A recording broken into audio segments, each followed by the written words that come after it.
Hello, I'm John Haynes, and I'm working with Michael and Debbie, who have been referred to me by their counsel. Debbie is a doctor, an MD in general practice, sharing a group cooperative practice with 2 other women doctors. Michael is an orthodontist in solo practice. They've been married for 15 years and have 2 children, Sarah and Daniel. They've lived apart now for just 1 month, and their attorneys have sent them to see me because they're in rather high conflict about the 2 children.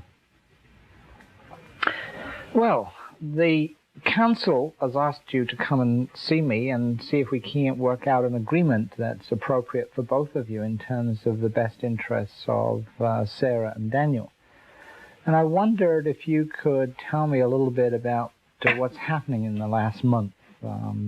Perhaps if I could ask you to begin, Debbie, in terms of where the children are living currently and what the arrangements are, and then we can see what the differences between you are and see where we go from there. Well, the children are with me in the matrimonial home. Michael left a month ago, and I have let him see the children on several occasions, but the children aren't happy seeing their father. They've said they don't want to see him. They're very unhappy about the separation. When they've come home, they're very upset. They're crying. It takes me hours to settle them down. And I just don't know how they're going to cope with this. Okay. So they're currently living in the family home with you, and they're spending time with their dad. Michael, what's your feeling? I think that Deborah's a little... she doesn't have a grasp on the situation. I've seen these kids now 5 times over the last month. They are happy to come with me. We have a good time. We've done a lot of things together. They enjoy being with me. They're obviously strained because when I was living at home, they were seeing me daily, constantly. In fact, I think they were seeing me more than they were seeing their mother. Now they come and see me, they're apprehensive about their visits. I know that, but I don't think that Deborah's helping them at all. I'm having a great difficulty in coming back and watching her dissemble. When I bring the kids back home, she starts crying. How old are the children? 5 and 7. 5 and 7. And the older one is? Daniel. Daniel. So Daniel's 7 and Sarah's 5? Yes. Okay. It's not unusual for them, by the way, to have this tension and lots of crying when they go back and when they come forward, and some apprehension, because obviously they're still trying to sort out how to behave in relationship to each of you when you're living apart, as distinct from when you're living together. And so it's perfectly possible for them to have a good time and when they're with you, Michael, but also express real concerns and reservations when they're with you, Debbie. And that's not an unusual situation. But let me just see now, what's the difference between you? What is it that brings you here? Well, the difference basically is this. Deborah says that I can be a part-time parent and I can see my kids every second weekend from Saturday morning to Sunday night if I see them alone, and so long as she maintains control over it. Okay. What does Michael want? I want these are my children. I am one half of their parents. I want the kids half time. Okay. And effectively, when we were living together, I was spending most of the time with the children. So you'd like to have the children spend half of the time with you? Yeah. And half the time with Debbie? I think so. I don't see that it's inappropriate in our circumstance. Okay. Debbie. I don't think he wants to see the children. I think What he's do you using want, Debbie? that. What do you want? Well, I want him to come back. My children are devastated. I'm devastated. We had these plans. We had plans for us and for our children, and he's destroyed that, and he's given me no reason. All of a sudden, after 15 years of marriage, he says, that's it. I can't stand it anymore. And I think you should know he's seeing someone else, and he's exposing our children to that other person. So you've come to see me in the hopes that I can help you work something out so you get back together. Well, I don't think he understands what he's doing. No, I think he's depressed. I think he's going through middle-life crisis. Help me understand, Debbie, what it is you're looking for me to do. Well, I think he has to understand that if he's going to see those children, he has to live properly. Okay, He's but that's in a something condo. that you want Michael to do. What would you want me to do? Well, I'm here because I don't want to go through the court system. Mm-hmm. If we're going to separate, Mm-hmm. then I don't want a lawyer or a judge shoving an agreement down my throat. That's wise. That's wise. Okay. So what you want me to do is to mediate, right? Yes. Okay. It's clear that I'm not going to work with you to get back together. If you want to do that, there are other people competent at doing that. That's not my area of expertise. I don't work at putting people back together. And that if that's what you want, then clearly I'm the wrong person to work with. There are better people to work with than me. John, I'd like you to open her eyes. I think that it's time now that she realized that I'm not going to be at home anymore. Okay. And I say home, it's where the children are living, it's our home, it's still in joint title. Okay, Michael, just as I said to Debbie that I'm not here to put it back together again. That is, I'm not here to do that for Debbie. I'm not here to do for you to open Debbie's eyes. If you want to explain something, I'll create an environment in which you can be heard and you can get your point across. I'm not going to do it for you, however. What I'm going to do is help you define the problem between the two of you, see what options there are to solve that problem, and help you solve that problem in a way that's mutually acceptable to you and in the best interests of, of Sarah and Daniel. Well, I respect Debbie. Mm-hmm. I like her. I love her. Mm-hmm. I don't want to live with her. Mm-hmm.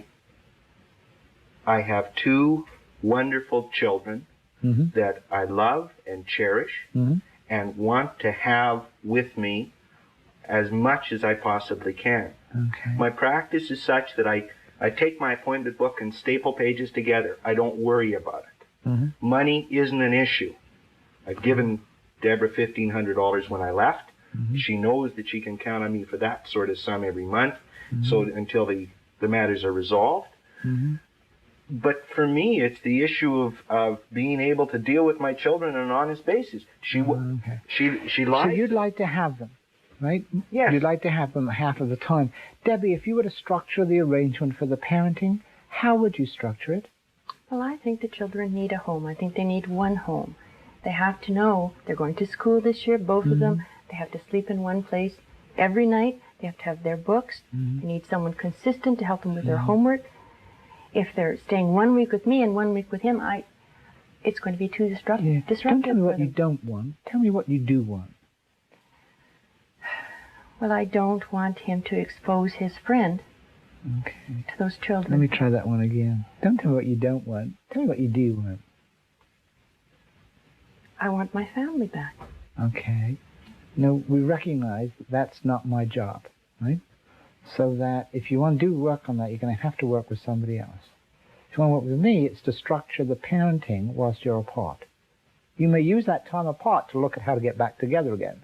Some people do.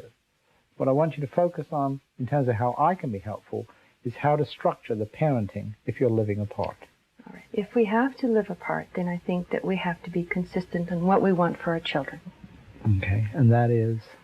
And that is where they're going to live, how much of the time, what kind of a home they're going to live in. Michael lives in a condominium, which is there are no children, there's no playgrounds, there's only adults around. If you were going to organize the week, how would you organize the week? My week? With the children? Well, I work during the day. I have a nanny. Sometimes I'm on calls. Sometimes I have meetings. I basically keep in touch with the nanny and advise her when I'm going to be home, and as much as I can, try to follow those plans. How much time, if the children were living with you, would they spend with their dad? Well, that's the hard one. Yep. Because I think they have to have a home, and I don't think he's prepared to give them the proper kind of a home. Okay, let's see if we can separate that out for a moment. And assuming that we weren't looking at the kind of home, that wasn't an issue, we will deal with it because obviously it is an issue between you. But assuming that was not an issue, then how much time would you want to Sarah and Daniel to spend with their daddy? Well, the children love their father. Mm-hmm. And I don't want to keep the children away from their father. Mm-hmm. And I suppose if we could sort out the other problems, I'd want him to see the children as much as he could and as much as their schedules would allow. All right. When are you going to tell them the facts of life when they're 16? I mean, do you know what she told them when I left? She told them that Daddy was setting up a new principal residence for tax purposes. Mm-hmm. She is misrepresenting me to the children on a constant basis. Mm-hmm. She tells them that I'm sick. She tells them I'm depressed. Mm-hmm. She tells them that poor Daddy doesn't know what he's doing. Poor Daddy has a mean friend. Poor Daddy has a friend who has taken your daddy away from you. Very, very hard when you get divorced, isn't it? To deal with all of the emotions and all of the things that happen. She's a professional woman. She's a smart lady. I have a lot of respect for her. Okay, She moves in those circles. She knows what she's doing. Let me see now. Michael, you would like the kids to live with you, what, for a week or 2 weeks and then change around? Is that? I think a week or 2 weeks. And, you know, I've talked to Ruth, the nanny. She's prepared to move. She knows what the situation is. She's got more sense than the kid's mother, I think. Okay. So the children, in your plan of thinking, the nanny would go with the children? Sure. Okay.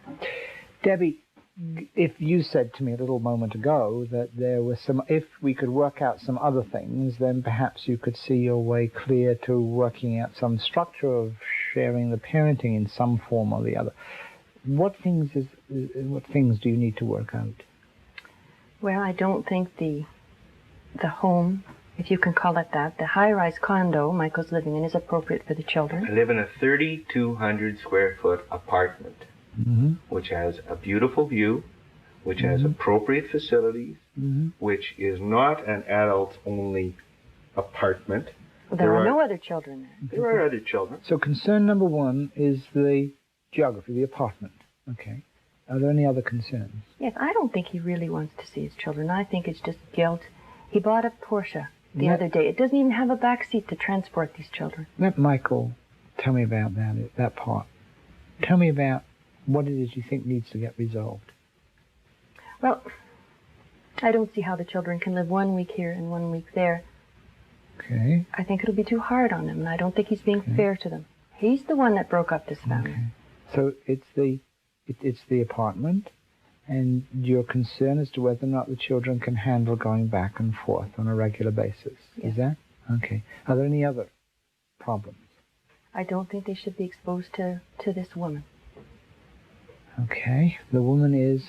You're living with somebody, Michael? No, I have a relationship with a woman that I've come to know over the last period of time. And I can honestly say, this isn't the reason that I left. The reason I left is I was sitting at home and dying, waiting to die in that house. I'm sitting at home looking after the kids. Mommy's got a meeting. Mommy's at the hospital. Mommy's not coming home tonight. I don't know where Mommy is. That's what it seemed to me when I was spending my time at home. I'm not going to take 2 little kids away from their mother. They need their mother. They love their mother. But all of a sudden, when I decide that I'm drowning and if I don't get out, that's it. All of a sudden, I'm a bad bastard, and I'm getting this number from Debbie that I shouldn't see the children, that I upset the children, and I'm beginning to wonder if the children are so upset when they go back to see their mother, maybe they should stay with me most of the time. I'm hearing Debbie say that. I'm also hearing her say that they love their father and they need their father, and she would like to work it out so that they could spend and be with their father. That's what I'm hearing on 2 levels. And tell me a little bit about... She's telling me where I have to live. She's telling me who I'm going to see. She's going to tell me what car I'm going to drive. Okay. I mean, I might as well go back. I might as well move back home and die. Okay.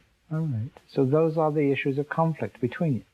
And those are the issues that we need really to focus on and get some agreement on, right? Because the children don't understand. What am I to tell them? About what? This other woman. They see Daddy kissing this other woman. He lets the woman stay the night. I don't think that's right. How do you know that? The children have told me. Why do they tell you that? They don't understand. They ask me who she is. Their father hasn't explained it to them. What do you mean? So you talked to them about the other woman? They volunteered it. Yeah. But they don't understand. That surely is not fair to you to place that burden on you, is it? Well, they're young. They don't. Yeah. I mean, it might be more useful if when they raise those questions that you tell them to talk to Daddy and let Daddy sort it out. Right? Well, he's obviously not explaining anything to them. He's too guilty about it. Okay. All right. So one concern is that, let me see if I'm right, you'd like them to be clear about the relationship? Whatever it is. I mean, what would you like? Well, I don't think he should be letting his girlfriend sleep overnight and sleeping in the same bedroom with our children in the house. I don't think it's right. Okay. Let me ask you now a question. Excuse me just one second, but what is her name? Jocelyn. Jocelyn. If Jocelyn is not sleeping over, right, would you feel comfortable then around working out some arrangement with the children? I'd feel more comfortable. I'd be more comfortable as well if he had a house not too far from ours, so the children could go back and forth on their bicycles. Something more appropriate. So that in the long run, you'd like to have some close proximity so the children can move back and forth quite easily. Tell them about what sort of car I should drive. Tell them about where I should take the kids on the afternoons. Okay. Tell them about... and you, Michael, would like to make your own decisions about these issues? Of course. This is just ridiculous. All right. I mean... okay. Now, he's menu-driven. Okay. I end up with a situation at home where it's the same thing. There's notes on the refrigerator. Michael, when you come home from work, please do the following 6 things. Okay. I will be home when I can. Okay. Finally, I get out of the arrangement, and it's the same thing. Okay. Now You've been telegram. You've been living apart for a month. You're both very angry with each other, and that's perfectly legitimate, and that's perfectly normal too. And If she's angry with me, it'd be different. I think she just thinks I'm sick. I think I sense a lot of anger on both sides. Can't you tell her that what I'm doing is normal? It happens all the time. Can't you explain to her where I'm coming from? Not in my What I was wondering, Michael, much more, was not so much where you're coming from, but where you want to go. And as I understand it, where you want to go is to have an arrangement where you have good access to your children and you share in raising them. That, in a sense, is difficult for both of you to deal with right now because you've only been living apart for a month. You're both hurting a lot. There's a lot of pain. And it's quite difficult for you at times to separate out the anger you have at each other as spouses and the differences you have with each other as parents. Although, interestingly enough, so far today, I've not heard any serious differences emerge between you as father and as mother. There's a lot. Wife and husband. There, you're way apart. But not as mother and father. And I'm wondering now, then, where you want to go. And let's see where we fit this one in. My sense is, Debbie, if I'm correct, and check me out, Michael, you check me out too, is that if you knew that you didn't have to deal with Jocelyn with the kids when the kids came back, that you would be more comfortable at working out some organized way of sharing the parenting. Now, am I right or am I wrong? He's a good father. He's been a good father. I Mm-hmm. can't deny that. And the children love him, and he loves the children. Yeah. Yeah. And you're a good mother, huh? Yes.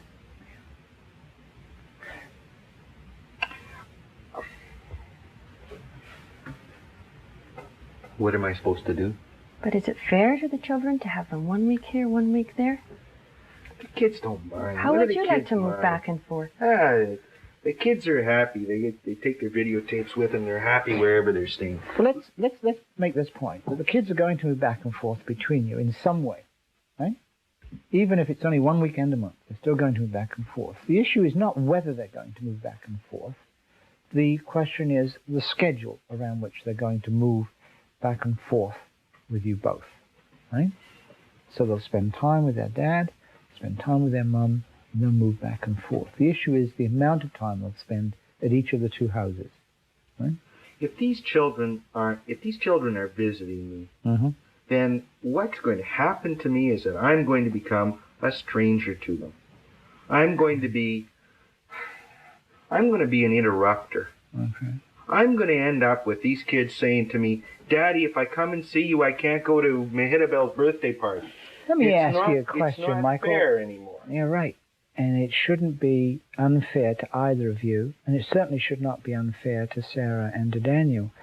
What do you think that you two could organize so that the kids didn't get caught in the middle of your argument of spouses? How can you take them out of in fact moving messages back between the two of you, for example, around Jocelyn? Well, I think that the first step would be for Deborah not to refer to her as the beast who has taken your daddy away, or words to like effect. And if Debbie stopped bad-mouthing you and Jocelyn in your relationship, Jocelyn, what could you then do? Well, I think that what I would like to do is I would like to be able to establish a routine with my children. And I know that Deborah doesn't want the kids around her, and that it's confusing. And I've done my best. I mean, it happened one occasion that Jocelyn and I got tied up with the kids, and I'm not putting her in as a new mama. She's not living with me. She hasn't moved in. Okay. We don't have plans to move in. In the short run, Michael, could you agree that Jocelyn would not sleep over when the kids are with you? What's short run? 2 months? What's short run? 2 months. Get to 2 months down the pike. You can have a little more experience about what it's like to live apart. Give the children a sort of chance to settle in. I can live with that. You could live with that. I don't know if Jocelyn can, but I can live with that. Okay. So if you could live with that, Debbie, could you live with that? But if I'm going to give up something like that, then I want something in return. Right. Which is? I want the kids to have time. Okay. All right. Debbie, if for the next 2 months, when the children were with Michael, Jocelyn did not sleep over, well, she might well be around, because obviously she's playing a role in Michael's life, and we all have to come to recognize that at some point. But if she's not sleeping over at that point, how would you then feel about sharing the parenting? Well, I don't know if I even want her around. I think when he sees the children, he can not have her there. He can see her when he doesn't have the children. That may be asking a little too much, mightn't it? Well, I don't think it is for 2 months. He's just trying to set something up here so that the minute it gets working, bang, she's in their life and they've got a new mother. How about if you give up half of your do-gooding enterprises and you spend some time at home at night instead of running around proselytizing the entire community to left-wing causes? How about if you give that up and spend some time with your kids when they're with you? You've both lost me now. And I thought we were talking about whether or not, if you agreed that Jocelyn would not be sleeping overnight, whether you could make some movement around the parenting so the children could share in their dad. For a 2-month period. We're talking about the next 2 months. Well, I want the children to see their dad, but why does she have to be alone? Okay. But that may be more than you can impose. If you can get an agreement that she doesn't sleep over, can you then be comfortable about sharing the parenting? Well, what are you going to tell the children about who she is? I've told her. I've told them. I've told them that she's my friend. She's told them she's somebody that Daddy likes. Daddy spends time with her. It's an unfortunate situation that you haven't told them the same thing. Well, I didn't know. There's a lot of work to be done by all of us in terms of working out all of the details. We are obviously not going to work it all out today. That's clear. We're going to have 2 or 3 sessions to work it all out. What I was looking at was to see whether or not we could get an agreement on the short run that will get you out of the current fix. You shouldn't have to take all that stuff from the kids when they come in. The time when they're with you should be joyful times. You ought not to have to worry about whether or not you see the kids. You ought to be able to see the kids and have joyful times too. And I'm wondering if we could move just for the next 2 months in a sense of trying to get a little space for both of you as we think through all of the issues. Well, maybe if he would agree not to hold her hand and kiss her in front of the children, if that's just his friend, that's what he's told them, then maybe. Well, you can't do that in negotiations, Debbie. You can't say maybe. You can say, if you do that, I will. All right, if you do that, I will. Okay. So you're saying that if Michael would agree not to be physically affectionate with Jocelyn once the children are there, you'll feel comfortable of moving off your position and sharing time for the children with both of you. I'm not saying 50-50, but I'd be happier about moving towards Michael spending more time with the children. Okay. I don't understand this at all. Okay. What's that, Michael? I don't understand this at all. I don't think that Deborah will be able to tell you why I shouldn't spend at least half the time with my kids. Okay. I think that what Deborah is telling Well, let me ask you, Michael, if you got the children half of the time, could you agree to those conditions? Of course, I don't know. She's being picky. Okay. She's dealing with little things. She's dealing with. She's trying to control my life. The fact of the matter is, I'm prepared to say yes. She wants to write it down. I'll say yes. I'm not coming back. I want to see those kids. I'm prepared to do anything to see those kids in a comfortable environment. Okay. That's a very responsible position. Okay. All right. So now, Debbie, you've got quite a bit in terms of what you're looking for. Now, could you then come back and suggest an amount of time that you would feel good about?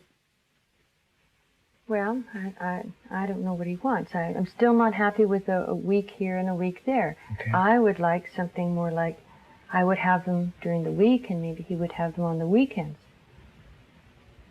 Okay. Would that be comfortable? That means you would get them all the fun time and you'd get them all the school time? Would you want that? It's okay. Some parents do that. Well, they're going to school. Sarah's starting grade 1 and I want to make sure she does okay. I'll be frank, Debbie. If you want to do that, I don't have any problems in seeing the kids on the weekend. I don't work weekends. I don't work. At 4:30, I leave my office. I'm happy with that. But I'm saying to you, and maybe it just isn't my plan. My plan is to have my kids share my home. Maybe I don't feel that they would share my home if they're only with me on the weekend. I don't know what I give up on the weekend, but what you're telling me is that I get to see the kids every weekend, and for the next 2 months, I don't get to see Jocelyn every weekend. Pretty smart, Debbie. Doesn't work like that. Okay. So that wouldn't be acceptable to you, Michael? No. Okay. All right. Have any other ideas, Debbie? No, I think it's important. Those children are going to school. It's important they do well in school. We both want them. I'll call the well? limousine service. They'll pick up the kids 1 week at my place, 1 week at your place with no extra cost, Deborah. The same thing. Well, I can't be sure that they'll be getting to bed on time, that they'll be getting help with their homework. Do you have to be sure? Well, And what role does Nanny play? she doesn't help them with their homework. She's an immigrant. But she gets them to bed? She puts them to bed, but when I don't put them to bed, she puts them to bed. Okay. Is there space in your apartment, in the condo for them? I got 3,200 square feet. Okay. All right. I got the condo, and it's close by, and I paid a lot of money on a monthly basis. Okay, we're just running out of the time for the appointment, so I really need to ask you whether or not you can get some agreement in the next 2 minutes in terms of what to do for the next few weeks, so as to get you out of the current hole, that gives us some time to look at all of the issues in more detail and in a more leisurely way. Well, I would be willing to again go along with what I said, that if he agrees to cool it with his cupcake. Okay, that's already been agreed. Right? Then he can see the children every weekend, and we'll see how it goes after 2 months. Michael said that's not acceptable. I don't think it's acceptable. But I'm saying if it works, if everything goes well in 2 months, then Let me ask a question. How would you define weekend? from Friday night to Sunday evening. Okay. What would happen if you defined it from Friday after school to Monday Monday after morning. school? Well, that would be fine, because I think I could live with that, because then the children don't really have to do homework on Sunday night. My sense is that you're perfectly capable of helping them do the homework. Yeah. Oh, I'm not saying he isn't. I want some consistency. What do you mean? Okay. I mean, if you help them for 1 week, how am I going to know where they left off? If we're not talking to each other. Okay. School books tell you a lot, right? Week by week. I'll write a note to you. If you, I don't think you need to be involved about that. That's just going to create and generate more anger between you. You can follow each of you from the school books in terms of where they're at. You're very smart. You're a doctor. Right? You know where the kids are in terms of their education. So you can pick that up very easily in terms of where they're at.